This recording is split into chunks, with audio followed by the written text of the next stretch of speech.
ಮೇಷ ರಾಶಿಯವರಿಗಾಗಿ ಮೇ 6ರಂದು ಉದಯವಾಗುವ ದಿನವು ಸಾಮಾನ್ಯ ದಿನಗಳಿಗಿಂತ ಸ್ವಲ್ಪ ವಿಭಿನ್ನ ಸ್ವಭಾವವನ್ನು ಹೊಂದಿರುತ್ತದೆ. ಈ ದಿನ ನಿಮ್ಮ ಮನಸ್ಸಿನ ಸ್ಥಿತಿಯು ಹೆಚ್ಚು ಚುರುಕಾಗಿದ್ದು, ನಿಮ್ಮ ಆಲೋಚನೆಗಳು ವೇಗವಾಗಿ ಓಡಾಡುವ ಸಾಧ್ಯತೆ ಹೆಚ್ಚು. ಬೆಳಿಗ್ಗೆಯಿಂದಲೇ ಒಂದು ರೀತಿಯ ಉತ್ಸಾಹ ನಿಮ್ಮೊಳಗೆ ಕಾಣಿಸಿಕೊಳ್ಳುತ್ತದೆ. ನೀವು ಕೈಗೆತ್ತಿಕೊಳ್ಳುವ ಕೆಲಸಗಳಲ್ಲಿ ಮುನ್ನಡೆಯಲು ಬಯಸುವ ಉದ್ದೇಶ ಹೆಚ್ಚು ಸ್ಪಷ್ಟವಾಗಿರುತ್ತದೆ. ಆದರೆ ಇದೇ ಸಮಯದಲ್ಲಿ ತ್ವರಿತ ನಿರ್ಧಾರಗಳನ್ನು ತೆಗೆದುಕೊಳ್ಳುವಾಗ ಸ್ವಲ್ಪ ಎಚ್ಚರಿಕೆ ಅಗತ್ಯವಿರುತ್ತದೆ, ಏಕೆಂದರೆ ಅತಿವೇಗವು ಕೆಲವೊಮ್ಮೆ ತಪ್ಪುದಾರಿಯಲ್ಲಿ ಕರೆದೊಯ್ಯಬಹುದು.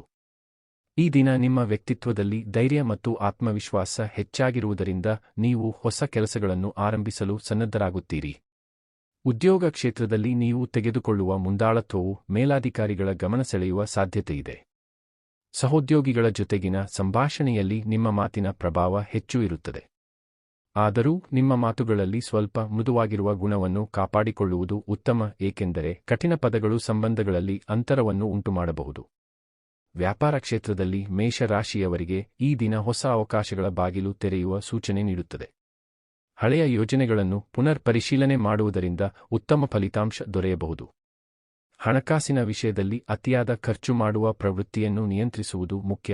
ಈ ದಿನ ನೀವು ಗಳಿಸುವ ಆದಾಯಕ್ಕಿಂತ ಖರ್ಚು ಹೆಚ್ಚಾಗುವ ಸಾಧ್ಯತೆಯಿದೆ, ಆದ್ದರಿಂದ ಯೋಜಿತ ಖರ್ಚು ನಿಮಗೆ ಭವಿಷ್ಯದಲ್ಲಿ ಸಹಾಯವಾಗುತ್ತದೆ. ಕುಟುಂಬ ಜೀವನದಲ್ಲಿ ಸಣ್ಣಪುಟ್ಟ ಭಿನ್ನಾಭಿಪ್ರಾಯಗಳು ಕಂಡುಬರುವ ಸಾಧ್ಯತೆಯಿದ್ದರೂ ನಿಮ್ಮ ಸಹನೆ ಮತ್ತು ಸಮಾಧಾನವು ಸಮಸ್ಯೆಗಳನ್ನು ಪರಿಹರಿಸಲು ನೆರವಾಗುತ್ತದೆ. ಮನೆಯ ಹಿರಿಯರ ಸಲಹೆಗಳನ್ನು ಗಮನದಿಂದ ಕೇಳುವುದರಿಂದ ನೀವು ತೆಗೆದುಕೊಳ್ಳುವ ನಿರ್ಧಾರಗಳು ಹೆಚ್ಚು ಫಲಪ್ರದವಾಗುತ್ತವೆ. ಸ್ನೇಹಿತರ ಜೊತೆಗಿನ ಸಂಬಂಧಗಳು ಈ ದಿನ ಮತ್ತಷ್ಟು ಗಟ್ಟಿಯಾಗುವ ಸಾಧ್ಯತೆಯಿದೆ. ಕೆಲವರು ನಿಮ್ಮ ಸಹಾಯವನ್ನು ಕೇಳಬಹುದು ಮತ್ತು ನೀವು ಅವರಿಗೆ ನೆರವಾಗುವ ಮೂಲಕ ಸಂತೋಷವನ್ನು ಅನುಭವಿಸುತ್ತೀರಿ. ಆರೋಗ್ಯದ ದೃಷ್ಟಿಯಿಂದ ಈ ದಿನ ನೀವು ನಿಮ್ಮ ಶರೀರದ ಮೇಲೆ ಹೆಚ್ಚು ಗಮನಹರಿಸುವುದು ಅಗತ್ಯ. ಕೆಲಸದ ಒತ್ತಡದಿಂದಾಗಿ ಸ್ವಲ್ಪ ದೈಹಿಕ ದಣಿವು ಕಾಣಿಸಬಹುದು. ಸಮಯಕ್ಕೆ ಸರಿಯಾಗಿ ಆಹಾರ ಸೇವನೆ ಮತ್ತು ವಿಶ್ರಾಂತಿ ತೆಗೆದುಕೊಳ್ಳುವುದು ಮುಖ್ಯ. ಮನಸ್ಸಿನ ಶಾಂತಿಗಾಗಿ ಧ್ಯಾನ ಅಥವಾ ಯೋಗಾಭ್ಯಾಸವು ನಿಮಗೆ ಒಳಿತಾಗುತ್ತದೆ. ಮೇಷರಾಶಿಯವರಿಗಾಗಿ ಮೇ 6ರ ದಿನದ ಮುಂದುವರಿದ ಭಾಗದಲ್ಲಿ ಮಧ್ಯಾಹ್ನದ ಸಮಯವು ಬೆಳಿಗ್ಗೆಯ ಉತ್ಸಾಹಕ್ಕಿಂತ ಸ್ವಲ್ಪ ಭಿನ್ನ ಸ್ವರೂಪವನ್ನು ತಾಳುತ್ತದೆ. ಬೆಳಿಗ್ಗೆ ನಿಮ್ಮಲ್ಲಿ ಕಾಣಿಸಿಕೊಂಡಿದ್ದ ಚುರುಕುತನ ಮಧ್ಯಾಹ್ನಕ್ಕೆ ಬಂದಾಗ ಒಂದು ರೀತಿಯ ಗಂಭೀರತೆ ಮತ್ತು ಒಳಚಿಂತನೆಯಾಗಿ ಮಾರ್ಪಡಬಹುದು.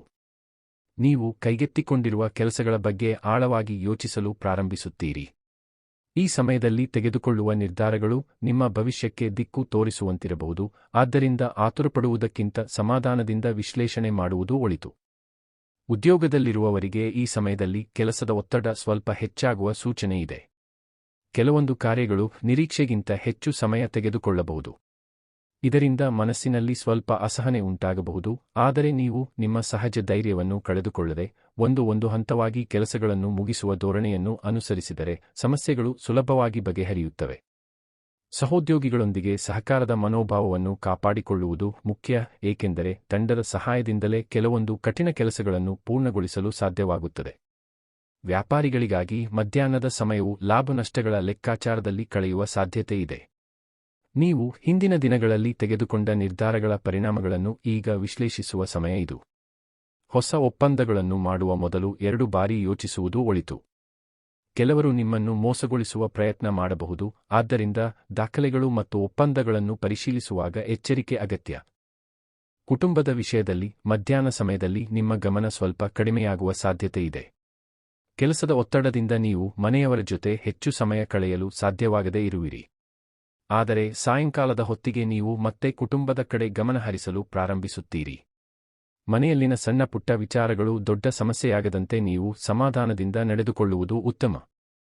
ಸ್ನೇಹಿತರ ವಿಷಯದಲ್ಲಿ ಈ ದಿನ ನೀವು ಕೆಲವರ ನಿಜ ಸ್ವಭಾವವನ್ನು ಅರಿಯುವ ಅವಕಾಶವನ್ನು ಪಡೆಯಬಹುದು. ಕೆಲವರು ನಿಮ್ಮೊಂದಿಗೆ ನಿಷ್ಠೆಯಿಂದ ವರ್ತಿಸುವರು, ಆದರೆ ಕೆಲವರು ತಮ್ಮ ಸ್ವಾರ್ಥಕ್ಕಾಗಿ ನಿಮ್ಮನ್ನು ಬಳಸಿಕೊಳ್ಳುವ ಸಾಧ್ಯತೆ ಇದೆ. ಇದರಿಂದ ನೀವು ಸಂಬಂಧಗಳ ಬಗ್ಗೆ ಹೊಸ ಅರಿವನ್ನು ಪಡೆಯುತ್ತೀರಿ. ಇದು ಭವಿಷ್ಯದಲ್ಲಿ ನಿಮಗೆ ಸರಿಯಾದ ವ್ಯಕ್ತಿಗಳನ್ನು ಆಯ್ಕೆ ಮಾಡಲು ಸಹಾಯ ಮಾಡುತ್ತದೆ.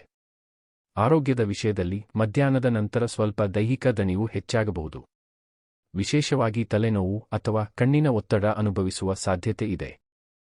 ಇದನ್ನು ತಪ್ಪಿಸಲು ಸ್ವಲ್ಪ ವಿರಾಮ ತೆಗೆದುಕೊಳ್ಳುವುದು, ನೀರನ್ನು ಹೆಚ್ಚು ಸೇವಿಸುವುದು ಮತ್ತು ಪರದೆಯ ಮುಂದೆ ಹೆಚ್ಚು ಸಮಯ ಕಳೆಯುವುದನ್ನು ಕಡಿಮೆ ಮಾಡುವುದು ಒಳಿತು. ಮನಸ್ಸಿನ ಶಾಂತಿಗಾಗಿ ಸ್ವಲ್ಪ ಸಮಯ ಪ್ರಕೃತಿಯ ನಡುವೆ ಕಳೆಯುವುದು ನಿಮಗೆ ಹೊಸ ಶಕ್ತಿಯನ್ನು ನೀಡುತ್ತದೆ. ಸಾಯಂಕಾಲದ ಹೊತ್ತಿಗೆ ದಿನದ ಒತ್ತಡ ನಿಧಾನವಾಗಿ ಕಡಿಮೆಯಾಗುತ್ತಾ ಮನಸ್ಸಿನಲ್ಲಿ ಒಂದು ರೀತಿಯ ಶಾಂತಿ ಮೂಡುತ್ತದೆ. ನೀವು ನಿಮ್ಮ ದಿನವನ್ನು ಮರುಪರಿಶೀಲನೆ ಮಾಡುವಿರಿ. ಯಾವ ಕೆಲಸಗಳನ್ನು ಚೆನ್ನಾಗಿ ಮಾಡಿದ್ದೀರಿ, ಯಾವಲ್ಲಿ ಸುಧಾರಣೆ ಅಗತ್ಯವಿದೆ ಎಂಬುದನ್ನು ತಿಳಿದುಕೊಳ್ಳುವಿರಿ. ಇದು ನಿಮ್ಮ ವ್ಯಕ್ತಿತ್ವದ ಅಭಿವೃದ್ಧಿಗೆ ಸಹಾಯ ಮಾಡುತ್ತದೆ. ಪ್ರೇಮ ಸಂಬಂಧಗಳಲ್ಲಿ ಸಾಯಂಕಾಲದ ಸಮಯವು ಹೆಚ್ಚು ಸೂಕ್ಷ್ಮವಾಗಿರುತ್ತದೆ. ನೀವು ನಿಮ್ಮ ಸಂಗಾತಿಯೊಂದಿಗೆ ಸಮಯ ಕಳೆಯಲು ಅವಕಾಶ ಸಿಗಬಹುದು. ಹೃದಯದ ಮಾತುಗಳನ್ನು ಹಂಚಿಕೊಳ್ಳುವ ಮೂಲಕ ಸಂಬಂಧವನ್ನು ಗಟ್ಟಿಗೊಳಿಸಬಹುದು. ಆದರೆ ಅರ್ಥಮಾಡಿಕೊಳ್ಳುವ ಗುಣ ಇಲ್ಲದಿದ್ದರೆ ಸಣ್ಣ ವಿಷಯವೂ ದೊಡ್ಡ ವಾದಕ್ಕೆ ಕಾರಣವಾಗಬಹುದು. ಆದ್ದರಿಂದ ಸಹನೆ ಮತ್ತು ಪರಸ್ಪರ ಗೌರವ ಮುಖ್ಯ. ರಾತ್ರಿ ಸಮಯವು ಆಧ್ಯಾತ್ಮಿಕ ಚಿಂತನೆಗಳಿಗೆ ಸೂಕ್ತವಾಗಿರುತ್ತದೆ. ನೀವು ದಿನದ ಘಟನೆಗಳನ್ನು ನೆನಪಿಸಿಕೊಂಡು ಜೀವನದ ಬಗ್ಗೆ ಆಳವಾದ ಅರ್ಥವನ್ನು ಹುಡುಕಲು ಪ್ರಾರಂಭಿಸುತ್ತೀರಿ. ದೇವರ ಮೇಲೆ ಭಕ್ತಿ ಮತ್ತು ಧ್ಯಾನವು ನಿಮ್ಮ ಮನಸ್ಸನ್ನು ಸ್ಥಿರಗೊಳಿಸುತ್ತದೆ. ಈ ದಿನದ ಅನುಭವಗಳು ನಿಮ್ಮನ್ನು ಮತ್ತಷ್ಟು ಪ್ರಬುದ್ಧ ವ್ಯಕ್ತಿಯಾಗಿ ರೂಪಿಸುವಲ್ಲಿ ಪ್ರಮುಖ ಪಾತ್ರ ವಹಿಸುತ್ತವೆ. ಈ ರೀತಿಯಾಗಿ ಮೇ 6ರ ದಿನವು ಮೇಷ ರಾಶಿಯವರಿಗೆ ಬೆಳಿಗ್ಗೆಯ ಉತ್ಸಾಹದಿಂದ ಆರಂಭವಾಗಿ ಮಧ್ಯಾಹ್ನದ ಸವಾಲುಗಳನ್ನು ಎದುರಿಸಿ ಸಾಯಂಕಾಲದ ಶಾಂತಿಗೆ ತಲುಪುವ ಒಂದು ಸಂಪೂರ್ಣ ಜೀವನ ಪಾಠದಂತೆ ಪರಿಣಮಿಸುತ್ತದೆ.